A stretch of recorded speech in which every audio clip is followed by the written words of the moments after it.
930 case sitting here. We're going to try to give it a cold start. It usually puts on a pretty good show. Had this tractor for 12, 13 years. I bought it from the original owner. He bought it new. There used to be a Case dealership here close by, and in '67 he and his brother went and bought it, took it straight home and put 6 plows behind it. From the factory is a 401 cubic inch engine. When I bought it, it needed an overhaul, and got into it, and the block was cracked between 2 of the cylinders, so I was lucky enough to get this 1030 block. It's now 451 cubic inches, 5-inch stroke and 4 3/8 bore, and been running it for, I guess 12 or 13 years. A good strong tractor, lots of torque, and it's this engine design. It's got what I call energy cells. I think Alice Chalmers engines that have this, they call them energy cells. I actually think Case calls them power cells. A lot of the early 60s diesel engines had this. I know some of the Moline engines had this design, and I've never heard a big diesel Moline start up. I assume they do the same thing, and I would assume, like this Case, they're also pretty fuel efficient. I had an Alice Chalmers dozer that had this energy cell design engine, and it started about like this and had plenty of power, and it was pretty fuel efficient. So a lot of people don't like them.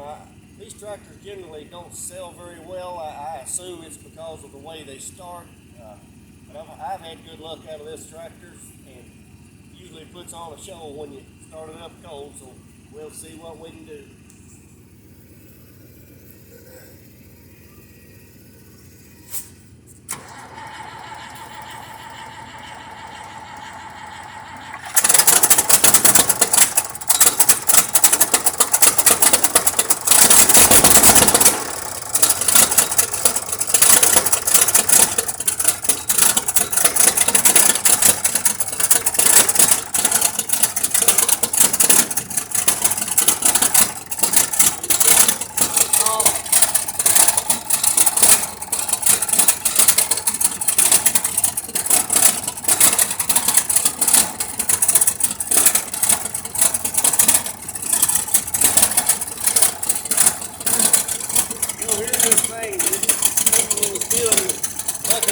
On right now, but in a little bit it'll smooth out and just run like a sewing machine. As far as I know, all of them do it.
there you have it. Cold start on the 930 case, and we thank you for watching.